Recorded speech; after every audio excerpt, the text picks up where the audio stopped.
자, 오늘 말씀 나누겠습니다. 로마서 19번째, 로마에 가고 싶다. 제 이야기 아닙니다. 로마서 1장 11절에서 15절까지의 말씀 함께 봉독하시죠. 내가 너희 보기를 심히 원하는 것은 무슨 신령한 은사를 너희에게 나눠주어 너희를 견고케 하려 함이니 이는 곧 내가 너희 가운데서 너희와 나의 믿음을 인하여 피차 안위함을 얻으려 함이라.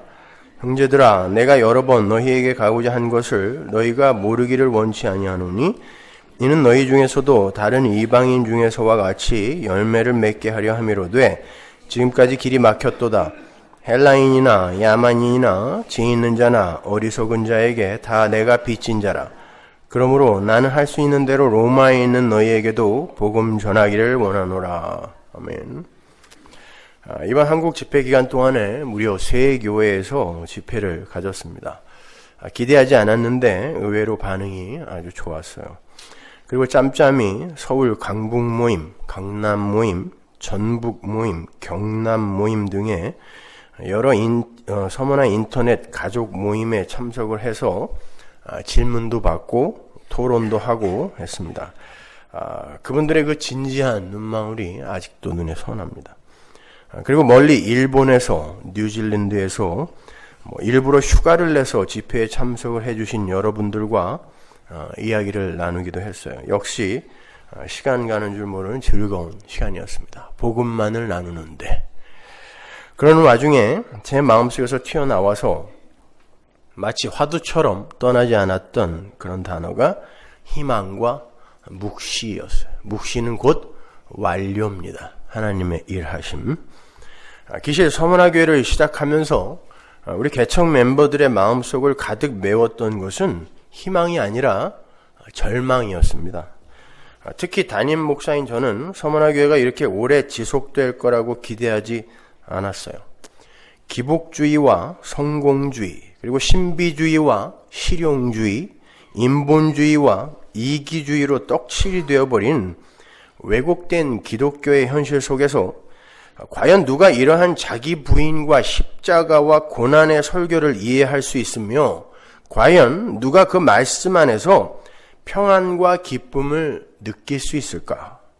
그런 종류의 절망이었습니다. 그건 작금의 기독교는 총체적인 왜곡과 타락의 총화인 절망 덩어리라는 그런 처절한 현실 인식이었어요. 그런데 그러한 현실 인식 속에서 그들의 왜곡과 변질에 분노하면서도 여전히 그러한 모습을 오염, 마쿠울라의 형태로 갖고 있는 우리 자신의 모습을 보면서 더 절망스러웠어요. 그런 모습이 우리 안에도 있더라는 것입니다. 그때 든 생각, 이래서 인간들에게는 예수가 필요하다. 저는 하나님께서 우리 서문화교회에게 맡긴 사명이 신비주의와 기복주의에 물든 가짜 기독교에 엿이나 먹이고 조용히 그들에 의해 마저 죽는 것이라고 생각해 왔어요. 처음부터. 그래서 이 사람 저 사람 눈치 보지 않고 여기까지 한 길만을 고집하면서 달려올 수 있었던 거예요. 적어도 이제 이 LA 지역에서는 노골적으로 기복 사상만을 이야기하는 목사는 이제 없어졌습니다. 그죠? 몇몇 꼴통들만 빼고. 우리는 우리의 결국을 이 세상 속에서 십자가 지고 죽는 것으로 이미 상정하고 있었기 때문에 무서울 것이 없었어요. 어차피 죽는 거니까. 그런데 지금 너무 오래 살아있는 겁니다. 놀라운 건 하나님께서 그러한 현실 속에서 당신의 일을 하나하나 성취해 나가고 계셨다는 거예요. 서문화교회가 이 역사 속에서 십자가 지고 죽겠다고 매일매일 인간들의 죄를 들추어내고 인간들의 가능성을 묵사발내며 인간들의 기특한 행위들까지도 자기 의가 아닌지 시험해보라는 철저한 인간 자존심 박멸과 하나님 은혜 앞에서의 처절한 인간 존재의 무력함을 낱낱이 폭로하고 폭로당하는 가운데 묵시 속에서 이 땅으로 보내진 하나님의 백성들이 하나하나 깨어나서 그 하나님의 은혜 앞으로 돌아오는 놀라운 경험들을 하게 해 주시더라는 거죠. 우리는 그렇게 죽음의 길을 가겠다고 교회 이름까지도 고난의 대명사인 서머나 교회라고 명명하고 하루하루 살아내고 있었는데, 주님은 그 죽음의 연기와 불길을 통해서 당신의 백성들을 건져 올리고 계셨다는 것입니다. 그게 바로 왕의 개선 행진에 동원된 제물의 향기라 그랬죠? 우리는 그리스도의 향기다 해서 그 향기가 뭐라 그랬습니까? 왕이 개선 행진을 할 때, 승리의 개선 행진을 할 때 거기서 태우던 향이란 말입니다. 심지어 번영의 신학을 개혁주의의 가면 밑으로 은밀하게 감추고 사람들을 선동하던 고지론의 본산지에까지 가서 십자가와 은혜와 인간들의 처음 자리를 전하게 하시는 그런 유머러스한 하나님의 일하심에 그저 탐복할 뿐이죠. 그러니까 결국 인간은 하나님의 도구요 지팡이일 뿐인 것이고, 모든 일의 성취는 하나님께서 홀로 이루어내시는 거예요. 그건 이미 묵시 속에서 완성이 된 것이기 때문에 실패할 수도, 중도에 포기될 수도 없는 거죠. 그래서 이번 한국 집회기간 내내 제 마음속에 희망과 묵시, 이 완료라는 단어가 화두처럼 새겨져 있었던 거예요. 하나님께서 하신다는데 네가 뭔데 네 맘대로 절망하고 그래 라는 일갈이 제 귀에 들리는 것 같았어요. 하나님은 하고 계시더라는 것입니다. 오늘 본문 속에서도 그러한 하나님의 열심과 권능, 그리고 인간의 한계와 무력함이 여실히 드러나고 있어요. 본문을 보시면 사도 바울이 로마 교회에 가서 신령한 은사를 나누어 주고 싶어서 안달이 났어요. 카리스마. 11절에 내가 너희 보기를 심히 원한다 라는 표현이나 13절에 내가 여러 번 너희에게 가고자 하는 것을 너희가 모르기를 원치 않는다 라는 절절한 고건법. 고건법은 부정의 형태로 강렬한 긍정을 강조하는 걸 고건법이라고 하죠. 사도 바울이 아주 잘 쓰는 그런 표현 기법이에요. 그런 것들이 그것을 잘 변증해주고 있는 거예요. 11절에 그 원한다 라는 단어는 에피포데오, 헬라어 에피포데오를 번역한 단어인데, 그것은 간절히 기도하다, 염원하다, 대단히 갈망하다 라는 뜻이에요. 사도는 그렇게 로마 교회에 가서 자기가 갖고 있는 신령한 은사를 나누어주고 싶어서 하나님께 간절히 기도를 했다는 뜻이에요. 그런데 하나님께서 사도의 기도를 안 들어주셨습니다. 신기하죠. 그냥 편지만 보내게 하셨어요. 나중에 로마로 보내시긴 보내시는데 복음을 전하게 하기 위해서 보무도 당당히 로마로 진군하게 하신 게 아니라 죄수가 되어서 쇠사슬에 매어 로마로 끌려가게 하셨습니다. 기도 응답 아니잖아요. 그런데 하나님의 일은 완벽하게 모두 성취가 되었단 말입니다. 사도는 로마로 가서 멋들어지게 복음을 전한 게 아니라 그곳에서 죽었습니다. 그런데 사도가 계획하고 추진했던 것과는 비교도 안 되게 로마 전체가 기독교에 넘어와 버렸단 말입니다. 그러한 역사적 사건들은 하나님의 권능과 인간의 한계를 극명하게 대조시켜서 설명을 해주는 거예요. 니들이 하는 거 아니다라는 것입니다. 그런 면에서 우리는 기도 응답에 관한 우리의 편견을 깨버릴 필요가 있어요. 바울의 서신서들을 보면 사도 바울은 참 기도 응답과는 거리가 먼 사람임을 알 수 있어요. 병 좀 고쳐달라고 사단의 가시, 얼마나 아팠으면 스콜롭스, 그 스콜롭스는 가시 정도가 아니라 그랬습니다. 전쟁 용어라고 그랬죠. 전쟁 포로들을 여기에서 여기로 쇠꼬챙이로 푹 뚫어서 자기 아군의 진지로 끌고 다녔던 그걸 이야기하는 거예요. 스콜롭스. 얼마나 아팠으면 그거 좀 고쳐달라 그랬는데 하나님이 안 고쳐줬다니까요. 기도응답 안 해줬어요.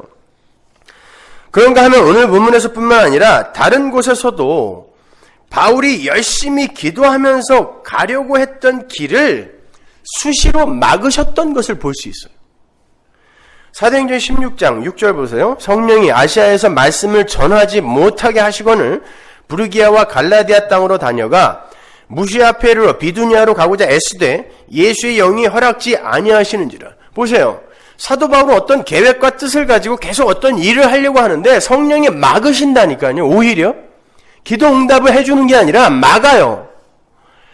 로마서 15장 22절 보세요. 그러므로 또한 내가 너희에게 가려 하던 것이 여러 번 막혔더니 이제는 이 지방에 일할 곳이 없고 또 여러 해 전부터 언제든지 서반하러 갈 때에 너희에게 가려는 원이 있었으니 이는 지나가는 길에 너희를 보고 먼저 너희와 교제하여 약간 만족을 받은 후에 너희의 그리로 보내줌을 바랍니다.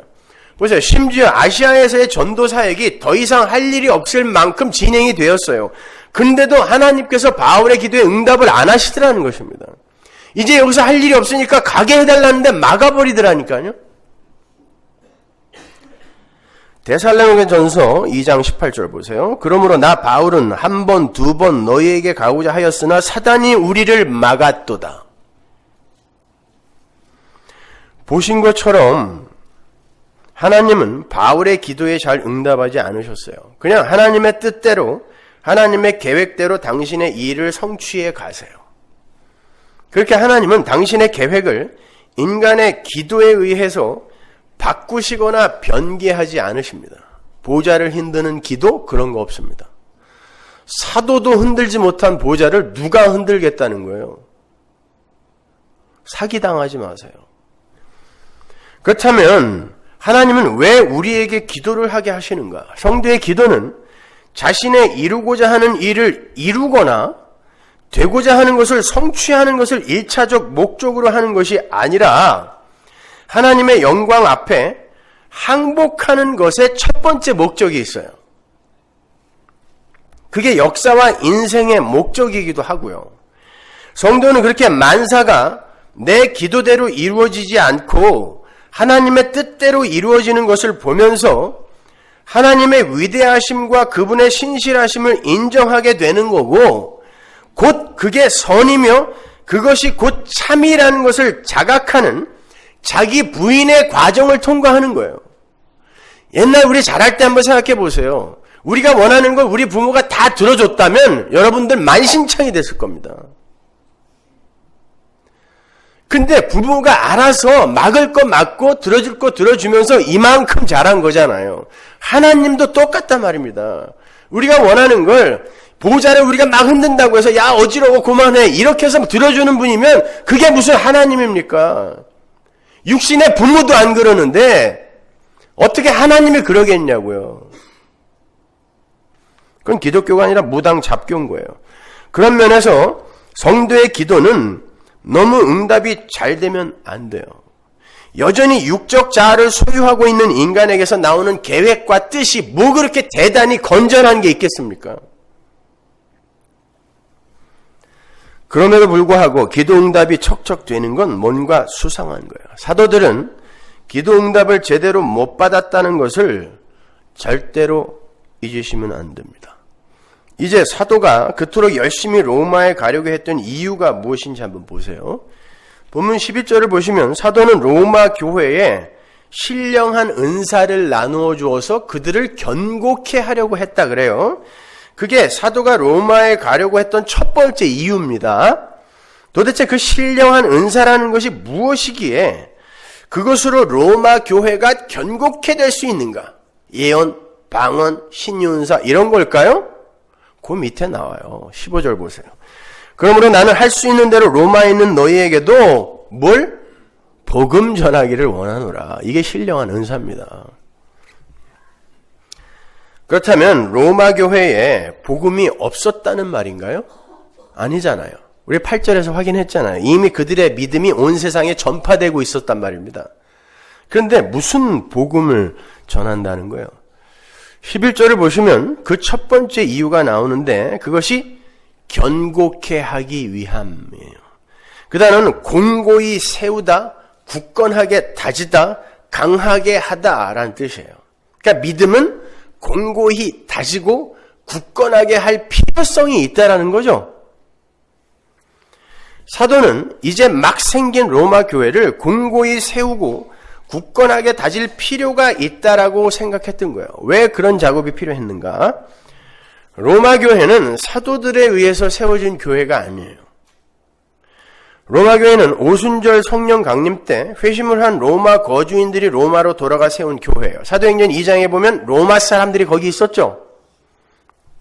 혹자들은 그도저도 아닌 무역업자들에 의해서 복음이 전해지고 그곳에 교회가 생겼다고도 합니다. 로만 카톨릭은 그들이 초대 교황으로 떠받들고 있는 베드로를 추켜 세우기 위해서 로마 교회의 설립자가 베드로라고 은근히 주장을 하지만 로마 교회의 태동기에 베드로는 로마에 있지 않았어요. 속지 마세요. 왜냐면 로만 카톨릭이기 때문에 로마 교회는 베드로가 지어야 그들의 교리가 일관성 있게 유지가 될 거 아닙니까? 아니란 말이에요. 따라서 로마 교회는 사도들이 아닌 일반 신자들에 의해서 자발적으로 생겨난 교회가 맞아요. 근데 만일 로마 교회를 세운 사람들이 유대인들이었다면 갈라디아 교회처럼 율법주의나 유대주의가 많이 섞였을 거고, 이방인들에 의해서 교회가 세워졌다면 교리적인 부분이 아주 미약했을 거란 말이죠. 사도들이 세운 게 아니니까. 그래서 사도 바울이 교리적으로 연약하고 불순물이 섞여 있을지도 모르는 로마 교회의 말씀을 더욱 깊이 가르쳐서, 그래서 내가 복음 갖고 가겠다라는 거예요. 더욱 깊이 가르쳐서 그들의 믿음을 견고케 해주고 싶어서 로마 교회로 그토록 가고 싶어 했던 거예요. 로마서 15장으로 가면 사도 바울의 그런 마음이 더욱더 잘 나타나 있어요. 15장 19절 보세요. 이 일로 인하여 내가 예루살렘으로부터 두루 행하여 일루리곤까지 그리스도의 복음을 편만하게 전하였노라. 또 내가 그리스도의 이름을 부르는 곳에는 복음을 전하지 않기로 힘썼노니 이는 남의 터 위에 건축하지 아니하려 함이라. 보다시피 사도는 복음이 올바로 견고하게 전해진 곳에는 가지 않았어요. 다른 사도들이 가서 세운 교회에는 사도 바울이 또다시 안 갔다는 거예요. 그렇죠? 그가 복음을 들고 가서 설교해야 할 곳이 너무 많았기 때문에 사도들이 가서 견고하게 복음을 전한 곳에는 안 갔단 말이에요. 근데 로마 교회에는 굳이 이렇게 여러 번 가려고 애썼다라는 것이 무엇을 이야기하냐면 그들이 갖고 있던 교리가 연약했다라는 거예요.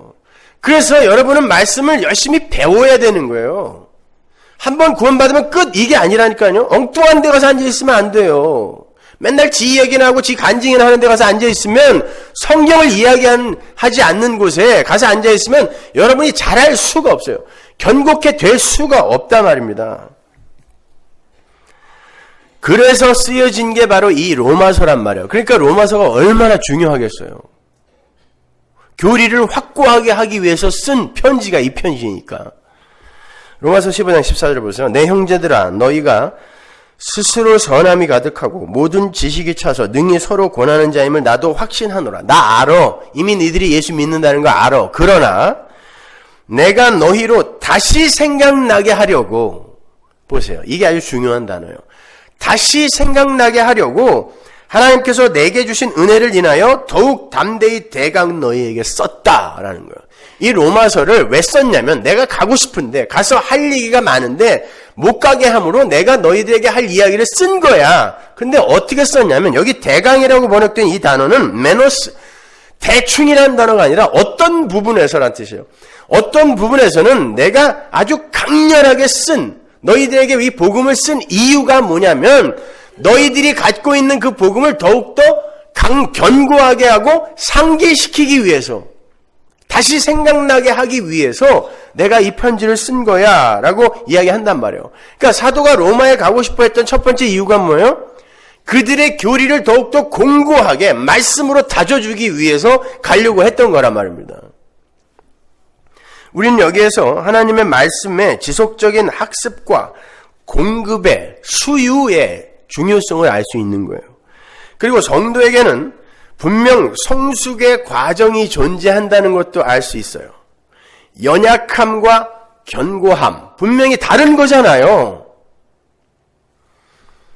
그렇다고 오해하지 마십시오. 성도의 육적 자아가 변화된다는 말이 아니라, 제가 변화와 성숙이 없다라고 이야기했을 땐 이 육적 자아가 개발된다라는 게 아니란 그런 뜻에서 말씀드린 거예요. 육적 자아가 변화된다는 말이 아니라 성도의 육적 자아가 이 부인됨으로 말미암아 그 질그릇 같은 성도의 육적 자아 안에 들어와 계신 보배로 오신 예수가 더욱더 선명하게 드러나게 되는 성숙 이야기하는 거예요. 그러한 종류의 성숙, 그 성숙의 주체는 성도가 아니라 예수죠. 그래서 우리 안에는 우리 스스로 이루어내는 성숙과 변화가 없다라고 이야기하는 거예요. 주체가 예수이기 때문에. 그러나 분명 가시적이며 실존적인 변화가 존재한다는 거예요. 나무가 쓰면 항상 그 나무는 그늘을 만들듯이 자연스러운 거예요. 바람이 불면 항상 흔적이 남듯이 자연스러운 거. 그 말은 묵시 속의 구원은 이미 창세전에 완료가 되어 있는 상태지만 이 역사 속에서의 구원은 가시적으로 보여지는 구원은 과거, 현재, 미래의 시제를 갖고 있다는 뜻이에요. 고린도전서 3장 1절 보세요. 형제들아, 내가 신령한 자들을 대함과 같이 너희에게 말할 수 없어서, 이 신령한 자들은 푸뉴마티코스예요. 육신에 속한 자, 곧 그리스도 안에서 어린아이들을 대함과 같이 하노라. 내가 너희를 저주로 먹이고 밥으로 아니하였노니 이는 너희가 감당치 못하였음이거니와 지금도 못하리라. 사도가 고린도 교회에게 편지를 쓰면서 그들을 그리스도 예수 안에서의 젖먹이 어린아이라고 표현하잖아요. 젖먹이 어린아이. 반면에 밥 먹는 어른이 있다는 뜻이잖아요. 보세요. 분명히 변화가 있어요. 에베소서에도 동일한 의미가 나와요. 에베소서 4장 14절. 이는 우리가 이제부터 어린아이가 되지 아니하여 사람의 괴술과 간사한 유혹에 빠져 모든 교훈의 풍조에 밀려 요동치 않게 하려 함이라. 오직 사랑 안에서 참된 것을 하여 범사에 그에게까지 자랄지라. 그는 머리니 곧 그리스도라. 여기에서 어린아이라고 번역이 된 네피오스는 당시에 미성숙한 그리스도인들을 지칭하던 단어예요. 성도는 어떤 지점을 향해 방향성과 지향성을 지닌 다이내믹, 역동적인 존재라는 뜻이에요. 분명히 변화가 있다고요. 뭐 술이나 끊고 담배나 끊고 이런 거 이야기하는 게 아니라 자기 부인의 지향성, 방향성, 그걸 갖고 있단 말입니다. 아, 나는 아니구나. 난 그렇게 잘난 인간 아니구나. 꽤 괜찮은 인간인 줄 알았는데 아니구나를 아는, 그리로 밀려 내려간다는 거. 그게 지향성, 방향성이라는 것입니다. 그래서 교회 안에는 잘난 이들이 점점 사라져야 되는 거예요. 육적 자아의 측면에서 성도를 관찰할 때 성도라는 인간은 죽는 날까지 죄만 쏟아놓고 가는 것처럼 보이지만 그 안에 사시는 성령의 열심의 관점으로 성도를 관찰하면 분명 하나님의 일하심이 그 안에 나타난다는 것입니다. 하나님의 일하심이. 그런데 그러한 변화는 성화주의자들의 주장처럼 인간들의 열심에 의해 격발이 되어 나오는 게 아니라 하나님의 말씀에 의해 무장이 해제되고 육적 자아가 부인되어지는 가운데 하나님의 주도 하에 나타난단 말이에요. 빌립보서 2장 13절 보십시오. 너희 안에서 행하시는 이는 누구? 하나님이시니. 그러니까 우리의 모든 행함은 누구의 행함? 하나님. 그런데 자기의 기쁘신 뜻을 위하여 너희로 소원을 두고 행하게 하신다. 1차적으로 우리 안에서 행하시는 분은 하나님인데 그게 밖으로 표출되어 나올 때는 하나님의 기쁘신 뜻을 위하여 우리가 살아가는 그런 열정을 가지는 모습으로 표출되어 나오더라는 것입니다. 그러면 우리 안에서 무슨 대단한 착한 일들이 많이 나온다라는 이런 뜻일까요, 그것이? 아니에요. 하나님의 기쁘신 뜻이 뭐죠? 성도가 죄에서 벗어나는 거 아니에요. 근데 죄가 뭐냔 말이에요. 부도덕하고 비윤리적인 더러운 일을 하는 것, 그게 죄입니까? 그것뿐만이 아니라 죄라는 건 인간이 주체가 되어서, 내가 주체가 되어서 하나님을 객체로 밀어내고 대상으로 밀어내고 내 인생의 주인이 내가 되고 싶어 하는 거, 그게 하나님 자리를 찬탈한 인간의 모습 아닙니까? 아담 군상들. 그게 죄잖아요. 거기에서 빠져나오는 걸 하나님이 기쁘신 뜻이라고 이야기하는 거예요. 뭐 대단하게 더러운 거, 지저분한 거 많이 안 하는 게 아니라 그건 자연스럽게 되겠지만 아주 요원해요. 멀다 말입니다. 오히려 그런 일들 속에서 허우적대면서 야, 나는 어떻게 이 상황에서 이렇게 오래 신앙생활을 했는데 여전히 이런 집착과 중독에서도 벗어나지 못하지? 야, 나를 믿고 살아서는 큰일 나겠구나라는 요게 진짜 성숙이란 말입니다. 이게 진짜 하나님의 기쁘신 뜻이라니까요. 근데 그렇게 부인되어 가다 보면 진짜 하나님이 기뻐하시는 자로 조금씩 변해가는 거예요. 그걸 지어져 간다라고 하는 거란 말입니다. 그렇게 인간이 죄에서 벗어난다라는 건 자신이 주체의 자리에서 내려와서 피조물의 자리로 제대로 안착하는 거예요.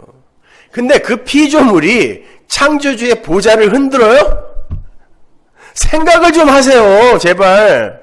여전히 내가 주인이라 그런 거란 말입니다. 이 시대 교회의 주인은 인간이라니까요, 하나님이 아니라. 이게 무슨 기독교입니까, 그런데. 그 자리에서, 피조물의 자리에서 하나님의 이끄심에 자신을 맡기게 되는 걸 구원이라 그래요. 내가 이제는 너희 머리에 띠띠우고 네가 원치 않은 방향으로 내가 끌고 갈 거야 라고 말씀하신 예수의 그 말씀을 구원이라고 한다니까요, 성경이. 그러니까 구원받은 자는 자기의 뜻대로 일이 제대로 그렇게 되어지면 안 된단 말입니다.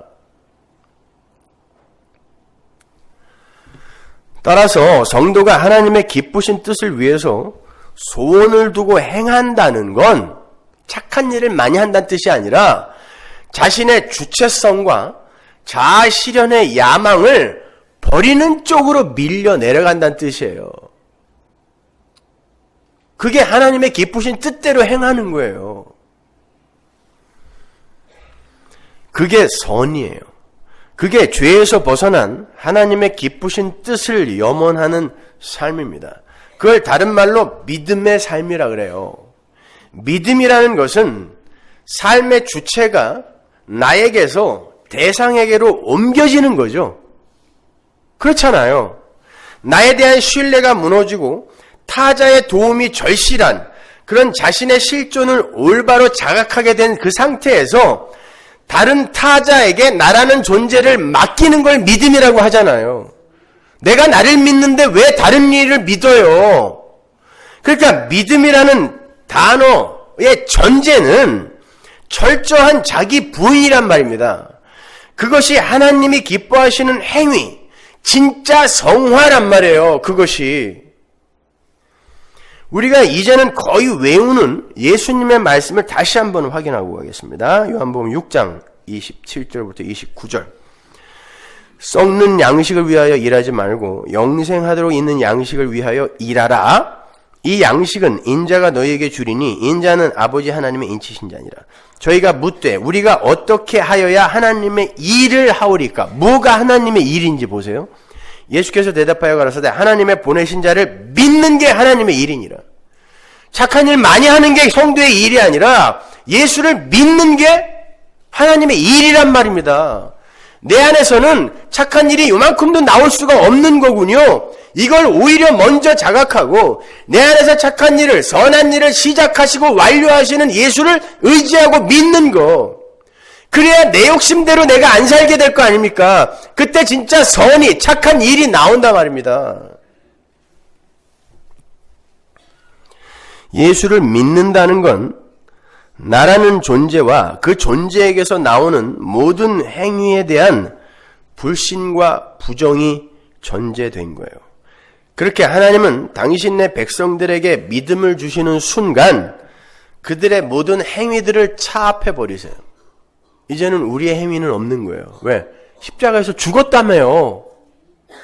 죽은 자가 무슨 행위를 합니까? 근데 그들이 한 행위를 하나님이 신경이나 쓰겠어요? 아니에요. 그냥 부끄러운 거 덮어버리는 게 하나님의 구원이라니까요. 이 시점에서 그럼 이제 막 살아도 되겠네? 천만의 말씀. 성도는 그런 생각 못해요. 성령이 그 안에 계시기 때문에. 인간 자신들의 행위에 대한 신뢰를 하나하나 하나님은 부수어 가세요. 그 전에는 자신의 선한 행위가 자신의 위상을 높여주고 인간으로서의 자존심을 챙겨주는 것으로 생각했는데, 그래서 착한 일을 하는 사람 많잖아요. 자기의 평판과 인기와 영광을 위해서 착한 일 하는 사람 얼마나 많아요. 그게 악이라니까요. 그랬는데 하나님의 말씀이, 복음이 지속적으로 떨어지니까 자신의 선한 행위 속에 들어있는 숨은 의도, 그 자기의 챙기기가 너무나 분명하게 보이게 돼요. 그때 성도는 자신에 대한 신뢰를 조금씩 잃어가게 되는 거예요. 아니구나. 이것도 나의 영광을 위해서 내가 했던 거구나. 어떻게 이게 보여지지? 옛날에 이건 자랑스러운 거였는데 왜 오히려 이게 더 부끄러워지냐? 그리고 자기 밖의 타자, 그 중에서도 자신이 전적으로 의존할 수 있는 하나님께 자신을 조금씩 맡기게 되는 거예요. 왜? 나에 대한 신뢰가 점점 떨어져 가니까. 그걸 자기 부인이라고 하는 거예요. 그리고 그러한 자기 부인 속에서 예수 그리스도에 대한 믿음이 더욱 견고하게 되는 거예요. 여러분을 개발시켜서 하나님 앞에 가려고 하지 마세요. 예수 믿는 믿음을 갖고 가는 거라니까요. 그게 천국에 들어가는 입장권이에요. 극장 앞에 가서 나 어저께 착한 일 많이 했는데 극장 좀 구경 좀 하게 해주세요. 그러면 검표원이 안 들여보내준다니까요. 표 갖고 와 그런단 말입니다. 천국도 마찬가지예요. 표를 갖고 가야 돼요. 뭐? 예수 믿는 믿음.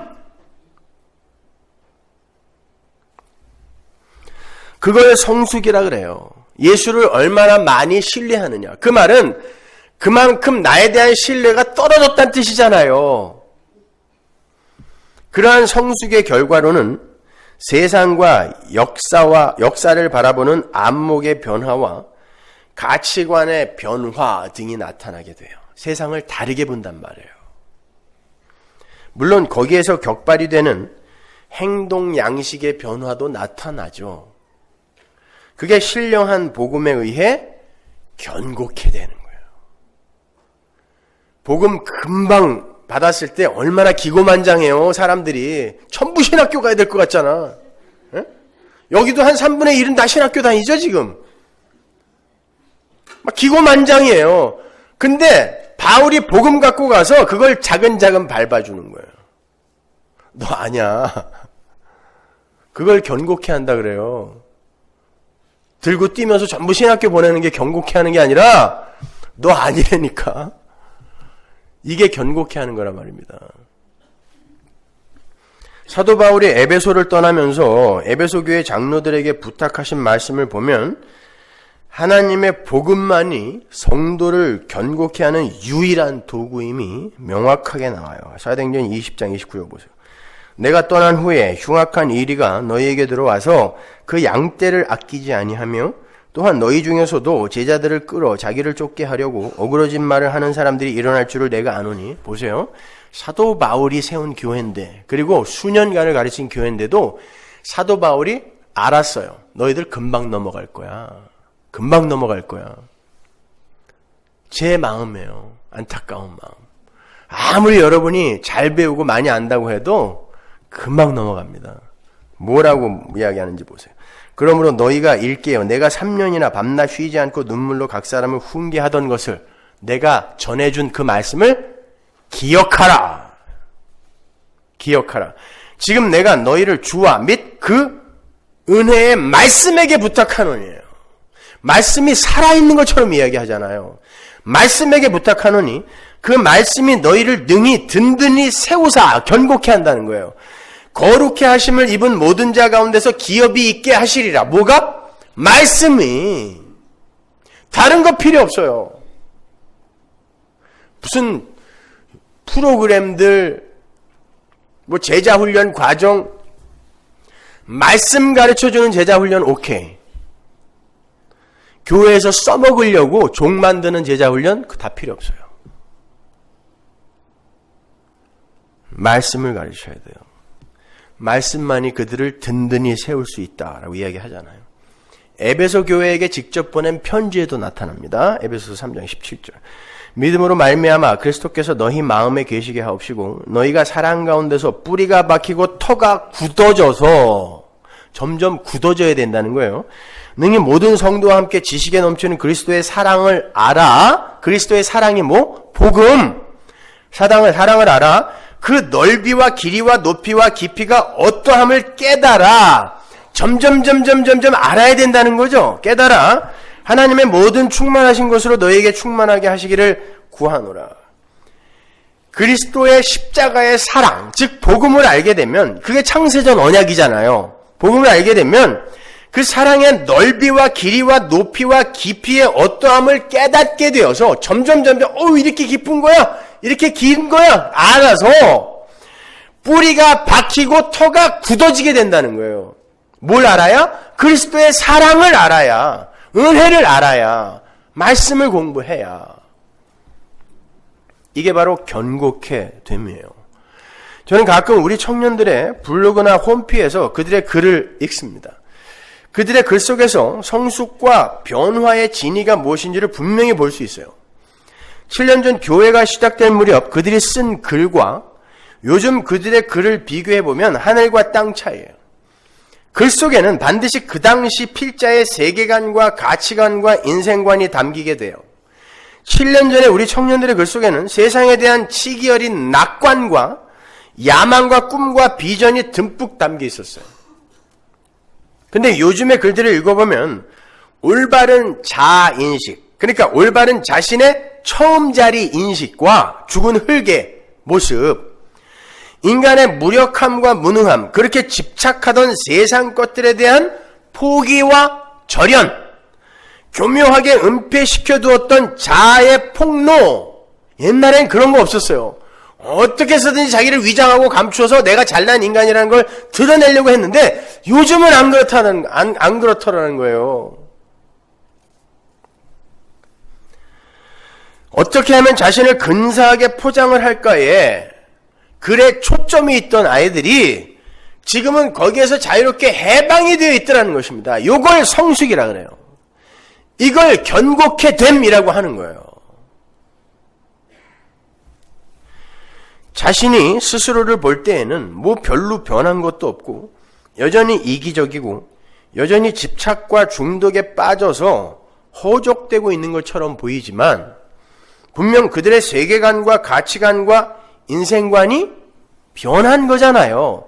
세계를 바라보는 눈을 세계관이라고 하고 무엇가 가치 있는 것인가를 판단하는 눈을 가치관이라고 하잖아요. 그게 바뀐 걸 성숙이라고 한단 말입니다. 뭐 대단하게 착한 일 많이 하라는 뜻이 아니라 그게 바뀌어가고 있냐고요. 그게 지향성이라는 거예요. 그게 방향성이라, 다이내믹이라는 거예요. 성도의 다이내믹.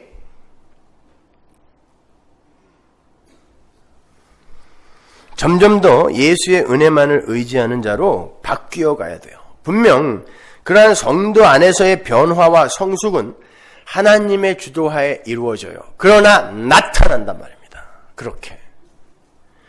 어떻게 성령을 받은 자가 그렇지 못한 자와 동일한 세계관과 가치관과 인생관을 가질 수 있어요? 그건 말이 안 되잖아요. 내 안에 들어와 계신 살아계신 성령님을 무시하는 거잖아요. 그거는요. 그렇게 안 된단 말입니다. 어린 아이 때는 몰라도 지속적인 말씀의 수유에 의해서 반드시 변화가 일어나요. 행위의 변화가 크게 일어나지는 않을지라도 세계관과 가치관과 인생관의 변화가 방향성을 가지고 지향성을 가지고 일어나게 되어 있단 말이에요. 그게 살아서 운동력이 있는, 골수와 관절을 쪼개버리는 능력이 있는 말씀의 파워인 거예요. 하나님의 말씀이 실제로 골수와 관절을 쪼개서 인간의 실체를 낱낱이 해부하여 폭로해버리세요. 거기에서 예수 그리스도의 은혜와 사랑만이 오롯하게 드러나게 되는 거고, 철저하게 부인된 자아 안에서 예수의 은혜만을 의지하고 서는 것이 바로 견고케 됨인 거예요. 그게 약할 때 강함 대신에 라는 바울 신학의 백미의 진의인 것입니다. 나는 점점 약한 자로 쇠하여지고 예수만 흥해지는 삶, 이걸 믿음의 삶이라고 한단 말입니다. 근데 우리는 우리의 흥함을 위해 예수를 사용해 먹으려고 하고 앉아 있어요. 사도가 지금 그 일을 위해서 복음을 들고 로마 교회로 가겠다고 하는 거예요. 니네 다 죽었어, 이런 뜻이에요. 기고만장하지 마. 니네 다 죽었어. 그게 견고케 하기 위해 가겠다라는 사도 바울의 의도였단 말이에요. 어제 우리 이주원이가 결혼을 했어요. 그래서 제가 주례사 때 이런 말을 했습니다. 복음을 전하는 바울이 자기를 중매쟁이라고 이야기를 하더라. 중매쟁이는 신랑에게 신부를 소개하는 거잖아요. 그리고 신부에게 신랑을 소개하는 거고. 근데 신랑은 우리를 알아요. 그래서 중매쟁이는 신부들에게, 교회에게 신랑을 소개하는 거예요. 그죠? 중매쟁이 잘못 쓰면은 뺨이 석대예요.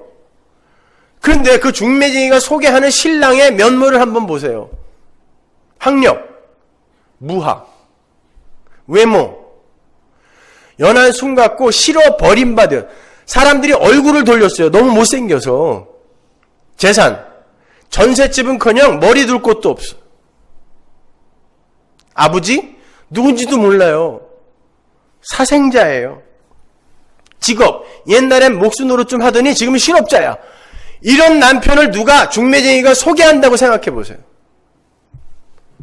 뺨세대가 아니라 걔는 죽어요.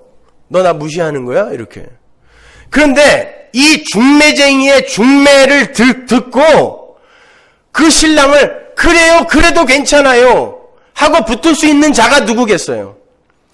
나는 창녀입니다. 내가 죄인 중에 괴수고 나는 음란한 데서 난 사람입니다. 나는 이 고백이 있는 자가 그 신랑도 감지덕지한 것입니다. 그래서 예수가 이 세상에 가장 못난 자의 모습으로 온 거예요. 짐승의 밥통에 밥으로 온 거예요. 그 말은 짐승들아 나 먹어라 그래야 산다 라는 뜻이에요. 그래서 짐승의 밥통으로 온 거라니까요. 그건 제 얘기가 아니잖아요. 잠언 전도서에 나오는 거잖아요. 인생의 목적이 뭐예요? 너희들이 짐승이라는 걸 알게 하기 위해서라고 이야기하지 않습니까? 성경이. 그게 구원이란 말입니다. 그걸 알아가는 것이. 예수를 믿고 여러분 뭐가 대단하게 잘난 사람이 되는 게 아니라니까요. 이 시대 교회가 그걸 놓치고 있는 거예요. 여전히 인본주의에 빠져서 인간의 대단함을 복음으로 증명하려고 그래요. 사도가 그렇게 간절한 염원을 어떻게 하나님께 구하고 있는지 한번 보세요. 로마서 1장 10절. 어떠하든지 이제 하나님의 뜻 안에서 너희에게로 나아갈 좋은 길 얻기를 구하노라. 하나님의 뜻 안에서. 이렇게 사도는 자신의 뜻과 염원을 항상 하나님의 뜻 안에서 점검하고 검증해 봤던 사람이에요. 그것이 혹시 자신의 생각과 지혜에서 나온 것이 아닌지 늘 두렵고 떨림으로 확인하고 또 확인했던 거예요. 하나님의 뜻 안에서. 여기서 좋은 길이라고 번역이 된 어구를 직역을 하면 길이 분명히 밝혀지다라는 뜻이에요. 사도는 자신의 염원이 하나님의 뜻 안에서 옳은 것인지를 점검했을 뿐만이 아니라 그것이 하나님이 원하시는 일이라면 분명 확실한 길이 열릴 거라는 걸 믿었어요. 그건 기다렸다는 뜻이에요. 자기 마음대로 경거망동 안 했다는 뜻이에요. 기다렸다는 뜻입니다. 길이 분명해지기를. 그래서 안 간 거예요. 길이 분명히 나타나지 않으니까 안 간 거예요. 왜 못 갔겠어요? 백값이 없어서? 아니에요. 기다린 거예요. 그만큼 하나님께 자기의 모든 것을, 일상을 차압당하고 의존한 거예요. 이게 견고케 된 자의 모습이라니까요. 여기에서 또 한 가지 놓쳐서는 안 될 중요한 사안이 있습니다. 여러분이 오늘 본문과 그 밖에 다른 여러 곳에서 보셨다시피 사도가 판단하기에 로마 교회는 반드시 양육되고 견고케 되어야 하는 그리스도 안의 어린아이였어요. 그런데 하나님께서 그들을 견고케 하기 위해서 로마로 가겠다는 사도의 간구를 허락지 않으셨단 말이에요. 막으셨단 말이에요. 그렇다고 로마 교회가 말씀으로 견고케 되는 과정을 겪지 않고 그냥저냥 흘러갔을까요? 그럴 수는 없죠. 교회는 반드시 이 땅에서 구원의 현재 시제를 살아야 되니까, 견고케 되는 과정을 겪어야 되니까. 그 말은 사도가 일을 하지 않는다고 하나님마저도 일을 하지 않는 게 아니다라는 걸 보여준 거예요. 하나님은 하시더라니까요. 편지를 써서 보내기도 하고 다른 종들을 통해서 말씀의 수유를 하시더라는 거예요. 계속해서. 그리고는 그들을 견고케 만들어내시더라는 것입니다. 그렇게 하나님의 관심은 당신의 백성들을 사용하셔서 당신의 일을 성취시키는 데 있는 게 아니라 그 백성 하나하나의 믿음과 구원에 있는 거예요. 그래서 때때로 당신의 종들의 충정까지도 묵살하는 거예요. 그렇게 간절히 기도해서 갔다고 생각해 보세요. 사도 바울이 어떻게 생각했을까요? 나중에 내가 그렇게 간절히 원해서 니들이 이렇게 된 거야. 안 그랬겠어요? 하나님은 그것까지도 부수시는 것입니다. 그리고는 하나님의 일을 하시는 거예요.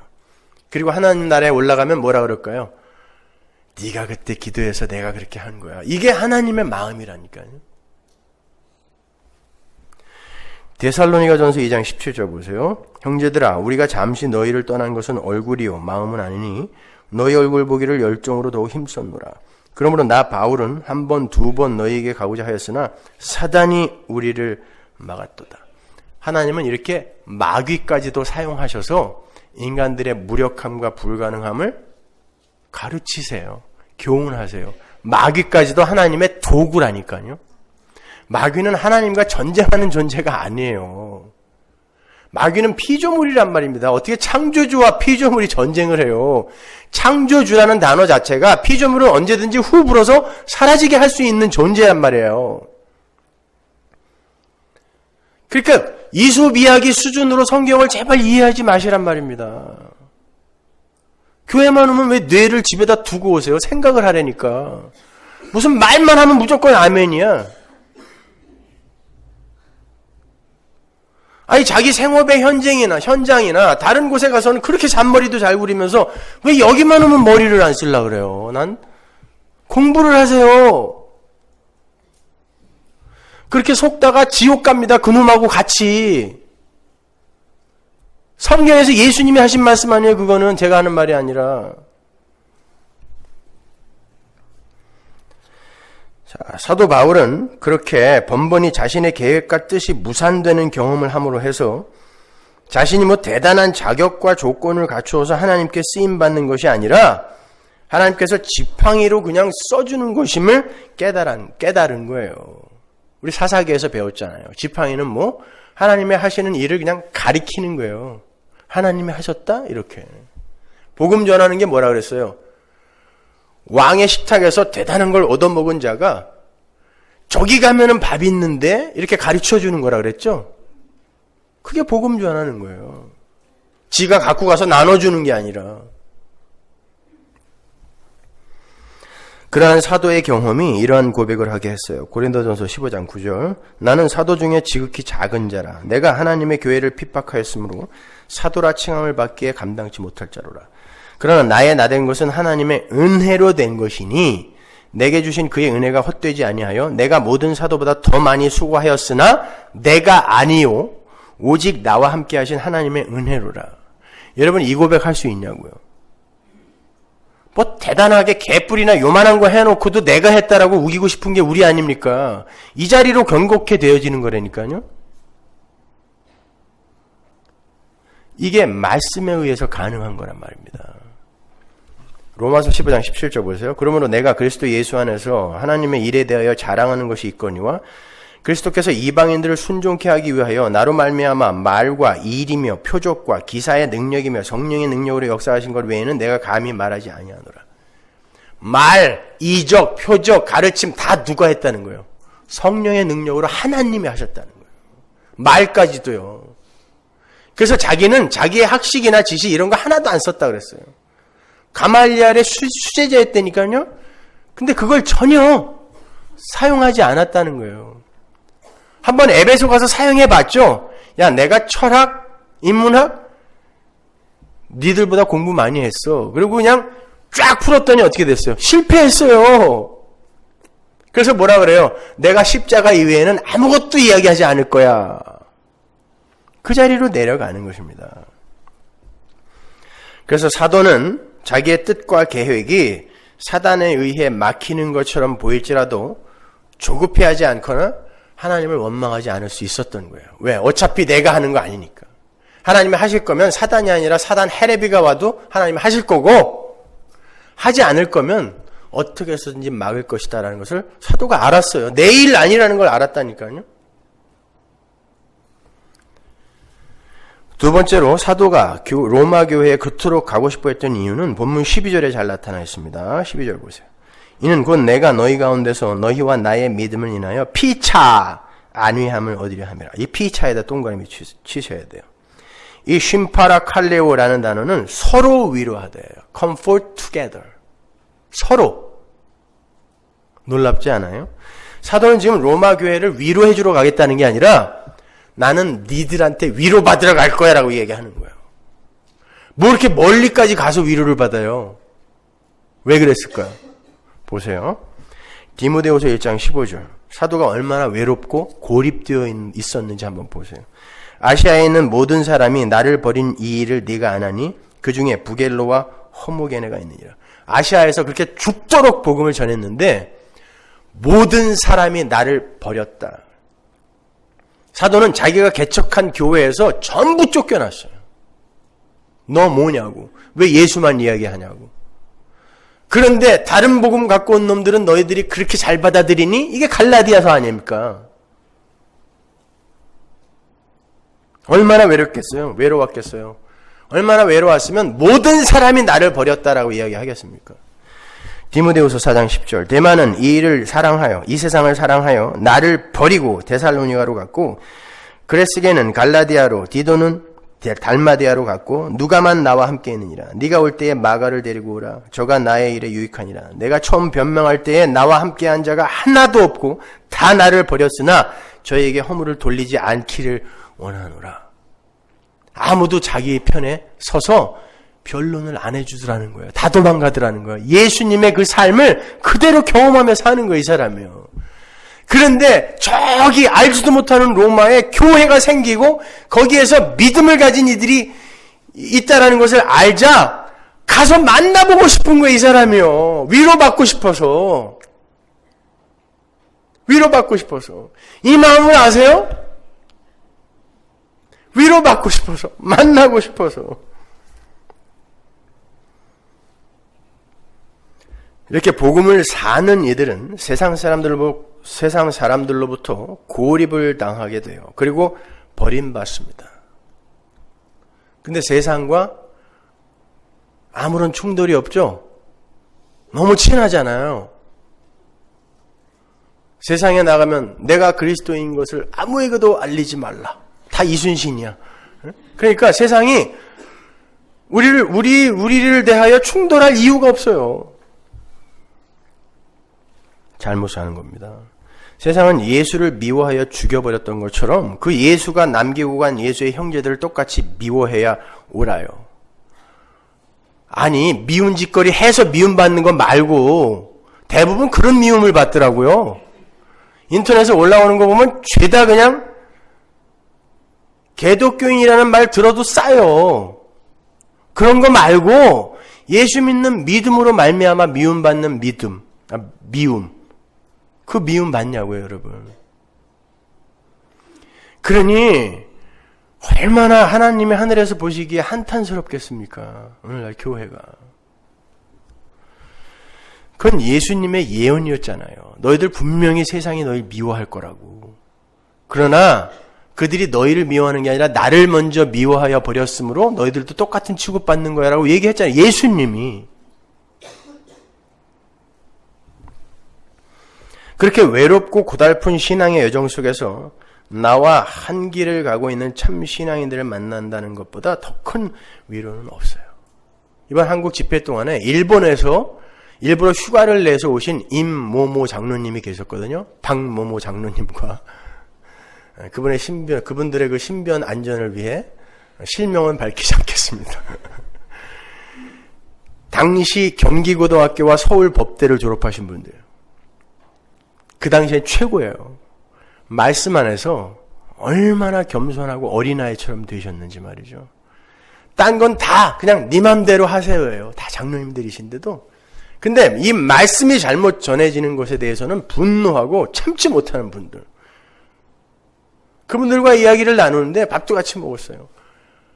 얼마나 행복하던지 이런 어르신들이 말씀을 전하는 자라고 그냥 제 앞에서 어린아이처럼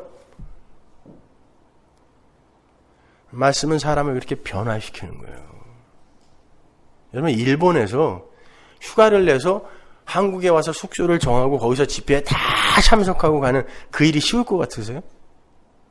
사도 바울이 그런 마음이었다고요. 나 가고 싶어. 너희 보고 싶어. 왜? 내 주변에 나를 위로해 줄 사람이 하나도 없어. 너희들이라도 봐야 되겠어라는 그거. 성도의 교제만이 성도를 위로해 줄 수 있더라는 것입니다. 그래서 바울이 가고 싶은 거예요. 가고 싶었던 거예요. 당시 로마 교회는 말할 수 없는 핍박 속에 던져져 있었다고 그랬죠. 사도도 역시 마찬가지였어요. 사도는 그토록 힘겹게 십자가의 길을 가고 있는 자신의 현실을 로마 교회와 나누면서 그들만이 그 힘겨운 고난의 길을 가고 있는 것이 아님을 가르쳐주고 싶었던 거예요. 그게 위로예요. 나도 이렇게 가고 있어. 근데 우리가 교회 안에서 그러냐고요, 진짜. 전부 여기 오면 아무 문제 없는 것 같아.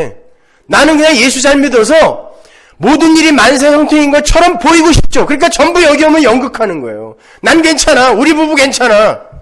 아닌 거 알아요. 쇼하지 마세요. 보세요. 고린도서 1장 6절. 우리가 환난 받는 것도 너희의 위로와 구원을 위함이요. 그대로 드러냈단 말입니다. 너희의 혹 위로받는 것도 너희의 위로를 위함이니 이 위로가 너희 속에 역사하여 우리가 받는 것 같은 고난을 너희도 견디게 하느니라. 너희를 위한 우리의 소망의 견고함은 너희가 고난에 참여하는 자가 된 것 같이 위로에도 그러할 줄을 알미라. 하나님의 철장에 의해서 철저하게 자기 부인 작업을 당하고 있는 성도의 고난이 서로에게 위로가 되더라는 것입니다. 그렇게 가는 건 맞구나, 이렇게. 그래서 교회가 모이기를 힘쓰는 거예요. 한 길을 가는 동지들을 만나면 눈물이 터지기도 하는 거예요. 있구나. 이번 한국 집회에서 많은 우리 성원한 인터넷 식구들이 휴가를 내서 집회 장소에 찾아와서 아예 숙소를 잡고 전체 집회에 다 참석을 하신 후에 마지막 날 제 손을 잡고 악수를 하고 나가시면서 전부 눈물을 쏟으셨는데 거기에서 제가 사도 바울의 마음을 읽을 수 있었어요. 이제 헤어지면 또 언제 만나냐고. 그런 안타까움이 있어야 된다니까요. 근데 왜 저만 없으면 교회 안 오는 거예요? 목사 만나러 옵니까, 여러분? 예수 만나러 오셔야죠. 얼마나 외롭고 힘들었으면 뉴질랜드에서, 일본에서, 익산에서, 통영에서, 무안에서 휴가를 내서 올라오겠습니까? 얼마나 외롭고 힘들었으면.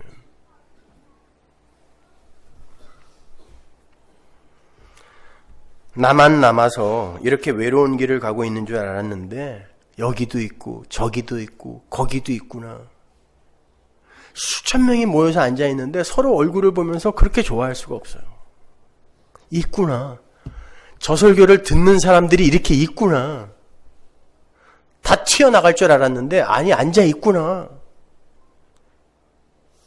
복받아라, 복받아라. 헌신하고 봉사하면 복 준다, 상 준다. 있다고 설교가 아니라 당신들은 죄인이니까 회개하라. 당신들이 하는 모든 일은 다 죄다. 그러니까 예수만 의지해라. 그 소리를 듣고 앉아있는 이들이 있구나. 그게 위로 아닙니까?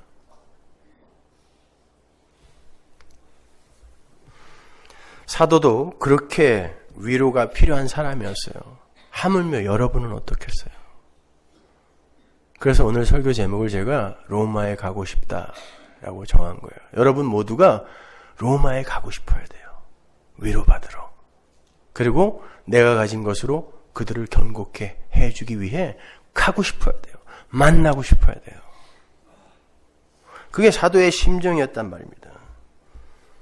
TV가 여러분을 위로해 줄 수 있을 것 같으세요?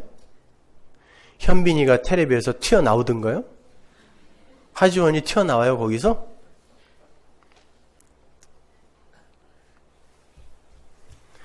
세상 친구들이 여러분을 위로해 줄 수 있을 것 같으십니까? 문명이 여러분을 진짜 위로해 줄 것 같으세요? 아니요, 속는 거예요. 잠깐 마취제 놔주는 거예요. 실제로는 썩어 들어가고 있는 것입니다.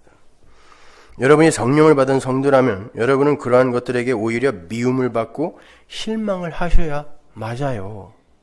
그게 말씀이잖아요. 그런데 어떻게 그런 것들로부터 위로를 받습니까? 그런 것들은 절대로 성도를 견고케 해줄 수 있는 게 아니에요. 성도를 죽이는 거란 말이에요. 성도를 견고케 해줄 수 있는 것은 오직 하나님의 복음뿐이며 성도를 위로해 줄 수 있는 건 성도 간의 교제 안에서만 가능한 거예요. 그러니까 그 교제 안에서 제발 잘난 척들 좀 하지 마세요. 사람들이 재수 없어서 안 올라오고 그러잖아요. 알면 뭘 대단하게 얼마나 안다고 그냥 앉기만 하면 난도질이야. 뭘 그렇게 많이 하세요? 우리 서문화교회가. 위로해 주라니까요. 말씀 안에서, 은혜 안에서, 사랑 안에서. 그런데 인간들은 자기들 스스로의 인식을, 자인식을 조작하면서까지 복음을 거부해요. 스스로 속고 있단 말입니다. 예수만 의지하면 된다는데, 예수님의 공로만 의지하면 된다는데, 하나님께 항복만 하면 된다는데 그게 싫은 거예요. 선악과 따먹고 신처럼 돼버린 위대한 인간의 자존심을 지키고 싶은 겁니다. 펜실바니아 대학의 제임스 서펠 교수의 In the Company of Animals라는 책을 보면 인간의 자인식 조작의 그 수단이 구체적으로 설명이 되고 있어요. 짐도 많은데 한국 가서 책들 왕창 사오느라고 돈도 많이 들고 힘도 들었어요. 그 중에 하나인데 재밌었습니다. 그 수단이 뭐냐면 절연, detachment, 그리고 은폐, concealment, 그리고 책임 전가, shifting the blame, 그리고 왜곡, misrepresentation. 최근에 한국에서 발생했던 구제역 생매장 사건 아시죠? 제가 그걸 예를 들어서 한번 설명해 드릴게요. 지난 석 달간 한국의 소와 돼지들 수백만 마리가 감염이 되어서도 아니고 단지 감염의 가능성이 있다라는 이유로 땅에 묻혔습니다. 이제 한국 큰일 날 거예요. 보세요. 그거 그렇게 묻어버리면 안 됩니다. 이제는 치료제도 없는 바이러스들이 이제 창궐하게 될 텐데 한번 보십시오. 은폐시킨 거거든요, 그거. 수백만 마리가 묻혔어요. 여러분, 가재도 고통을 느낀대요. 이건 과학입니다. 가재도. 소와 돼지는 어떻게 했어요? 근데 생매장 당한 소와 돼지들이 있었어요. 그런데 어저께 저 삼겹살 먹었습니다. 여러분은 어떠세요? 아, 이 자식들 많이 아팠겠다. 이제부터 돼지고기 먹지 말아야지. 이렇게 결심한 분 계세요? 밋밋하죠? 요게 지금 인간들의 자인식 조작에서 비롯된 거예요. 인간은 그러한 일들이 생기게 되면 얼른 절연을 해봐요. detachment. 나와 돼지는 다른 존재야. 이렇게. 돼지는 그래도 돼. 그리고 돼지는 더럽고 역겨운 동물이라고 misrepresentation, 왜곡을 하죠. 여러분, 돼지가 얼마나 똑똑한지 아세요? 돼지는 잘 가르치면 컴퓨터 게임도 한대요. 그리고 30마리 이상을 인식을 한답니다. 요거 내 식구 이렇게. 돼지들이 진흙탕에서 굴르는 거 땀샘 없어서 그러는 거예요. 더러워서가 아니라. 근데 우리는 그러니까 왜곡해버리는 거예요. 지저분한 거야. 더러운 거야. 그러니까 죽어도 돼. 나치의 수용소에서 일부러 나치들이 유태인들을 못 씻게 해가지고 하루에 물 반 컵 줬대요. 못 씻게 해서 아우 더러워. 지나가기만 하면 냄새나. 저것들은 죽어도 돼. 그래서 아무 죄책감 없이 죽인 거거든요. 요걸 왜곡이라 그래요.